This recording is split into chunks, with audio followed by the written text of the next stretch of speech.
Hello everyone, welcome to tube affairs. इस video में हम बात करेंगे बैंकिंग फाइनेंशियल अवेयरनेस 12 से 20 फरवरी तक के बीच का। आपके अपकमिंग एग्जाम्स के लिए ये इंपॉर्टेंट रहेगा। बैंकिंग फिनांस और इकोनॉमी से जो भी न्यूज़ बनते हैं ये उसका रिलेटेड वीडियो है। और अगर आप चैनल पर फर्स्ट टाइम आए तो आप इस वीडियो को ज़रूर देखें एंड तक, और आप बाकी के रिलेटेड वीडियोस जो भी करंट अफेयर से रिलेटेड वीडियो इस चैनल पे अपलोड किए जाते हैं, पब्लिश किए जाते हैं, उन सारे वीडियोस को आप एक बार ज़रूर देखें। तो 12 से 20 फरवरी तक के बीच का जो बैंकिंग फाइनेंस इकोनॉमी का न्यूज़ है वो सारा कुछ इस वीडियो में कवर किया जाएगा। तो चलिए शुरू करते हैं वीडियो को। Banking financial awareness from 12 to 20 फरवरी। फर्स्ट क्वेश्चन है, as per ComScore report which digital payment wallet company has higher penetration in digital payment. तो एक रिपोर्ट आई कॉमस्कोर रिपोर्ट ने, तो इसके अकॉर्डिंग कौन सा डिजिटल कंपनी है जिसका सबसे ज़्यादा डिजिटल पेमेंट में ये रहा, हिस्सेदारी रहा, हाईएस्ट पेनिट्रेशन रहा। इसका सही जवाब होगा ऑप्शन ए, पेटीएम। तो पेटीएम का इस जो रिपोर्ट है कॉमस्कोर रिपोर्ट में, इसमें ये दर्शाया गया कि जो डिजिटल पेमेंट्स होता है, डिजिटल ट्रांजेक्शन होता है, उसमें सबसे ज़्यादा 45% लीड कर रहा है पेटीएम। तो 45% के साथ सबसे टॉप पे है पेटीएम इन फिनटेक इंडस्ट्री, और ये फॉलो कर रहा है गूगल पे के द्वारा। तो गूगल पे का जो ये है यूजेज है वो है 43%।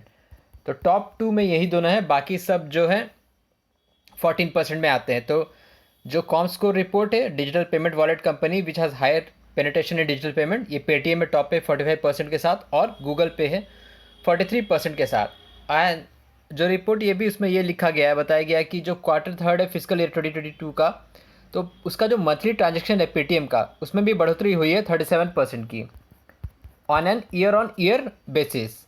तो जो मंथली ट्रांजेक्शन है उसमें भी बढ़ोतरी हुई है 37% की ईयर ऑन ईयर बेसिस पे। तो इस सवाल का जवाब है पेटीएम। और बात करें पेटीएम तो इसके एमडी और फाउंडर कौन है? विजय शेखर शर्मा। दूसरा सवाल है, which bank launched an annual startup program called agri infinity program. Agri infinity program launch किया गया है यस बैंक के द्वारा। तो yes bank has launch annual startup program जिसका नाम है agri infinity program to develop digital financial solution for the food and agriculture ecosystem. तो फूड एग्रीकल्चर इकोसिस्टम के लिए एक डिजिटल फाइनेंशियल सॉल्यूशन बनाएगा यस बैंक, इसके थ्रू, किसके थ्रू? एग्री इन्फिनिटी प्रोग्राम के थ्रू। तो ये यस बैंक के द्वारा शुरू किया गया है एग्री इन्फिनिटी प्रोग्राम। इसका यस बैंक के बारे में बात करें तो हेडक्वार्टर है मुंबई में, और इसके सीईओ एमडी कौन है? प्रशांत कुमार। प्रशांत कुमार इसके सीईओ और एमडी हैं यस बैंक के। यूनानो technologies and U turbo platform of which bank has tied up for digital freight finance in banking sector. तो बैंकिंग सेक्टर में जो डिजिटल फ्राइट फिनेंस होता है उसके लिए यूनानो टेक्नोलॉजीज और यू टर्बो प्लेटफॉर्म, जो कि किस बैंक का है, इसने टाइप किया है। इसका सही आंसर होगा ऑप्शन सी, करूर वैश्य बैंक। करूर वैश्य बैंक का ही ये प्लेटफॉर्म है यूनानो technologies and U turbo platform, and it has tied up for digital freight finance in banking sector. तो केवीबी टर्बो, यू टर्बो जो होता है, KVB Karur Vysya bank U turbo इस platform for KVB for digital freight finance. ये क्या करेगा? Fund transport contractors को ये करेगा, फंड देगा कॉन्ट्रैक्टर्स को, जो भी लॉजिस्टिक्स और बैंकिंग से जुड़े हुए हैं म्यूचुअली, उनको प्रोवाइड कराएगा ये फंड और अदर कॉन्ट्रैक्ट्स। तो लॉजिस्टिक टेक्नोलॉजी प्लेटफॉर्म को और बैंकिंग में इस तरह का जो काम है, इसको शुरुआत करने वाला पहला बना ऐसा करूर वैश्य बैंक, जो कि डिजिटल फ्राइट फिनेंस प्रोवाइड कराएगा लॉजिस्टिक में और बैंकिंग सेक्टर में। So this is the first bank to introduce digital freight financing through a marketplace in banking. और बात करें करूर वैश्य बैंक तो इसका हेडक्वार्टर है करूर तमिलनाडु में, और इसके सीईओ एमडी कौन है? बी रमेश बाबू। बी रमेश बाबू इसके एमडी सीईओ हैं। LKP securities signs pact with which bank to launch 3-in-1 account. 3-in-1 account शुरू करने के लिए LKP सिक्योरिटीज़ ने किस बैंक के साथ टाइप किया है? इसका सही जवाब होगा ऑप्शन डी, HDFC। तो HDFC के साथ टाइप किया है 3-in-1 बैंक अकाउंट, जो कि है हो गया ओपन ट्रेडिंग हो गया, डीमैट अकाउंट हो गया और सेविंग बैंक अकाउंट हो गया। तो उसके लिए टाइप किया है LKP सिक्योरिटीज़ ने HDFC बैंक के साथ। और HDFC के CEO MD कौन है? शशिधर जगदीशन और इसका हेडक्वार्टर है मुंबई में।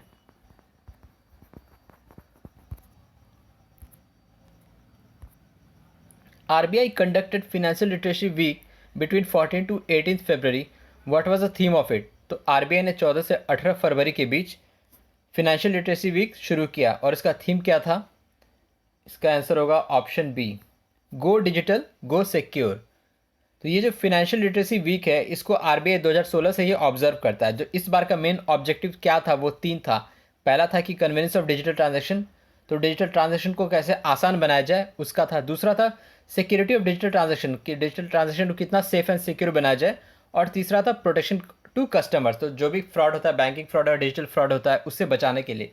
तो ये 3 मेन ऑब्जेक्टिव था RBI का, जो कि फिनेंशियल लिटरेसी वीक के दौरान उसने ये किया और इसकी शुरुआत हुई थी 2016 से ही। और इस बार का जो थीम था वो था गो डिजिटल गो सिक्योर। RBI के गवर्नर है शक्तिकांत दास, हेडक्वार्टर है मुंबई में। आपसे एक सवाल पूछता हूँ, RBI के जो 4 डिप्टी गवर्नर है, please write the name in comment box. तो 4 डिप्टी गवर्नर जो RBI के हैं उनके नाम को आप कमेंट बॉक्स में ज़रूर लिखें। Bank of Baroda signed MOU with dash to provide central force salary package recently. तो बैंक ऑफ बड़ौदा ने किसके साथ साझा किया है करार? Memorandum of understanding to provide central force salary packages. ये किया गया है असम राइफल्स के साथ, ठीक है। तो bank of Baroda signed MOU with Assam rifles to provide central force salary packages. तो bank of Baroda central force salary package जिसका नाम है, उसके लिए MOU साइन किया गया है। बैंक ऑफ बड़ौदा के MD CEO कौन है? संजीव चड्डा और इसका हेडक्वार्टर है वडोदरा में। Recently, SIDBI partnered with which state to promote MSME sector?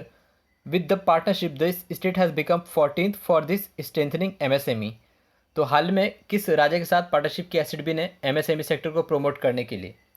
इसका सही जवाब होगा ऑप्शन डी, बिहार।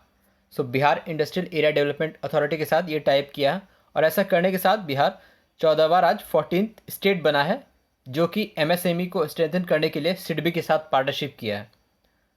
तो small industry development bank of India SIDBI has partner with Bihar to strengthen the MSME sector in the state. Which bank empaneled for e-NAM portal to facilitate digital transaction? तो national agriculture market जो e NAM है उसको मतलब ई-नाम के लिए किस bank को चुना गया है?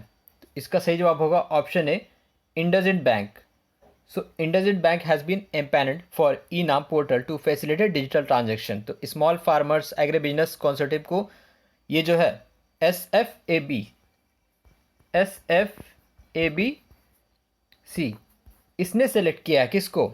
इंडसइंड बैंक को। ये क्या है? Small farmers agri business consortium. और ये जो है ई-नाम, ये ई-नाम जो है नेशनल एग्रीकल्चर मार्केट है, ये ऑनलाइन ट्रेडिंग प्लेटफॉर्म है एग्रीकल्चर कमोडिटीज़ के लिए।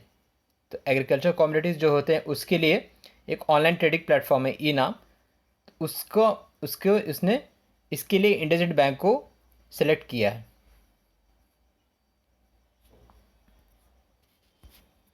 As per Gold Hub report, RBI emerges as dash largest buyer of gold in 2021. तो गोल्ड हब जो कि वर्ल्ड गोल्ड काउंसिल का ही है, जो वर्ल्ड गोल्ड काउंसिल इसका हेडक्वार्टर है लंदन में। तो इसका जो गोल्ड हब रिपोर्ट है, RBI emerges as dash largest buyer of gold in 2021।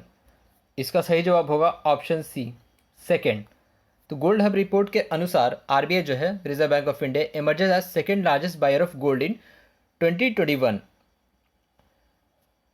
और जो टॉप पोजीशन पे वो है सेंट्रल बैंक ऑफ थाईलैंड। तो central bank of Thailand has top with purchasing 90 million ton of और गोल्ड। और RBI ने कितना ये किया है 2021 में? It has bought 77.5 million metric ton, sorry not million, metric tons in 2021। तो RBI इसके साथ रिपोर्ट पे दूसरे पायदान पर है और पहले पे है central bank of Thailand. And as per gold hub, India's official gold reserve in 9th largest in the world. तो भारत का जो गोल्ड रिजर्व है इसकी गोल्ड हब रिपोर्ट के अकॉर्डिंग ये दुनिया में 9वें स्थान पर है। सो गोल्ड हब रिपोर्ट के अकॉर्डिंग इंडिया का जो ऑफिशियल गोल्ड रिजर्व है इसका जो पोजीशन है दुनिया भर में ये 9th पोजीशन पे है। और इस सवाल का जवाब है ऑप्शन सी सेकेंड। तो गोल्ड हब रिपोर्ट जो कि वर्ल्ड गोल्ड काउंसिल का ही है, जिसका हेडक्वार्टर है लंदन में। RBI emerges as second largest buyer of gold in 2021. In IBA Annual Banking Technologies Award, which bank won 6 award including Best Technology Bank of the Year? तो Indian Bank association का एक award आया था अभी recently, उसमें किस bank ने 6 award जीता including best technology bank of the year in small bank category? देखिए सवाल में एक वर्ड मिसिंग है, स्मॉल बैंक कैटेगरी। मैं सब कुछ बताऊंगा इस सवाल के जवाब में। तो स्मॉल बैंक कैटेगरी में किस बैंक को अवार्ड दिया गया? ये दिया गया है साउथ इंडियन बैंक को। तो इंडियन बैंक एसोसिएशन ने एनुअल बैंकिंग टेक्नोलॉजी अवार्ड निकाला, जो 6 अवार्ड जीता किस बैंक ने? South Indian bank in small bank category.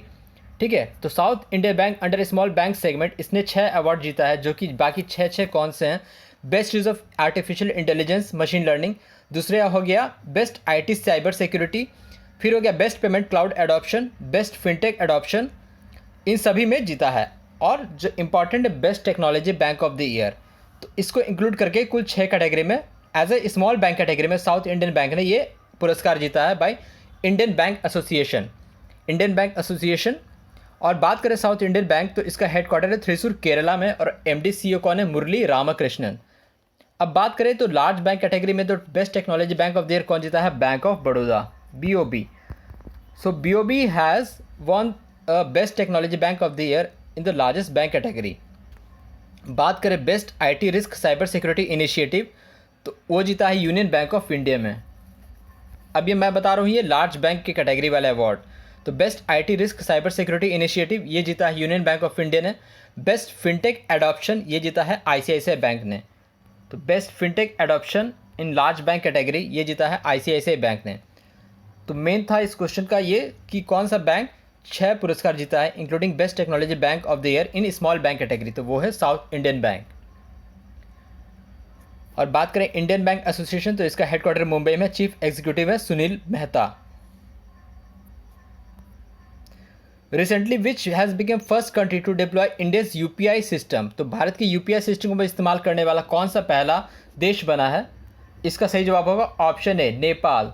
तो रिसेंटली नेपाल ने किया है, अपनाया है भारत के जो पेमेंट सिस्टम है UPI, तो ये किसके द्वारा प्रोवाइड किया गया है? NPCI के द्वारा। NPCI इंटरनेशनल पेमेंट्स ने प्रोवाइड कराया है नेपाल में। अब UPI भी इस्तेमाल कर सकेंगे लोग। तो Nepal has become first country to deploy India's unified payment interface UPI system को अपनाने के लिए for digital transaction and other payments mode.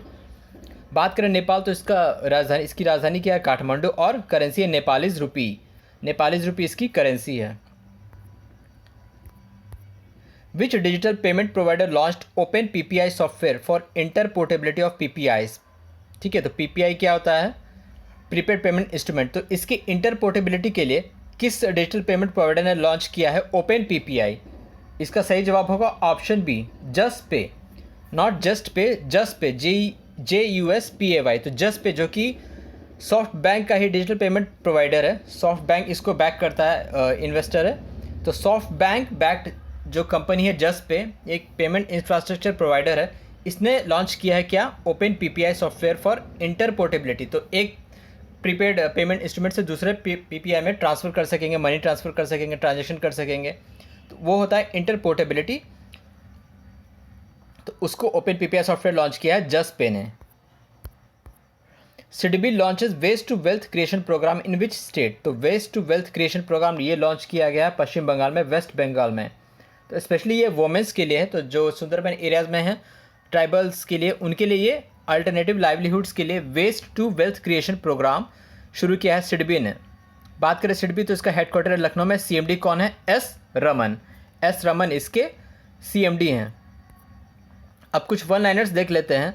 Which company becomes India's first plastic waste neutral FMCG company, fast moving consumer goods? ये है Dabur India. Which asset management company launched mutual fund investing app E-इन्वेस्ट? इसका जवाब होगा Edelweiss asset management. A new insurance plan flexi as launched by Canara HSBC OBC। ये तीनों एक ही है, अलग अलग नाम नहीं है। तो ये इस्टेब्लिश हुआ था 2008 में, कैनरा HSBC OBC इंश्योरेंस, जिसमें कैनरा का है 51% का शेयर, HSBC का 26% और PNB का 23%, क्योंकि PNB में मर्ज हुआ था ओरिएंटल बैंक ऑफ कॉमर्स। तो flexi as launched by Canara HSBC OBC। BSE EBIX यानी Bombay stock exchange EBIX partner with which for distribution of insurance product, LIC के साथ ये पार्टनरशिप किया है। Sandeep Bakhshi named business standard banker of the year 2020-21, he is the MD CEO ऑफ ICICI bank. तो ICICI bank के MD CEO Sandeep Bakhshi, इनको मिला है award business standard banker of the year. तो ये था 12 से 20 फरवरी के बीच का बैंकिंग फाइनेंशियल अवेयरनेस का वीडियो। आई होप वीडियो आपको अच्छा लगा होगा। So thank you very much for watching the video.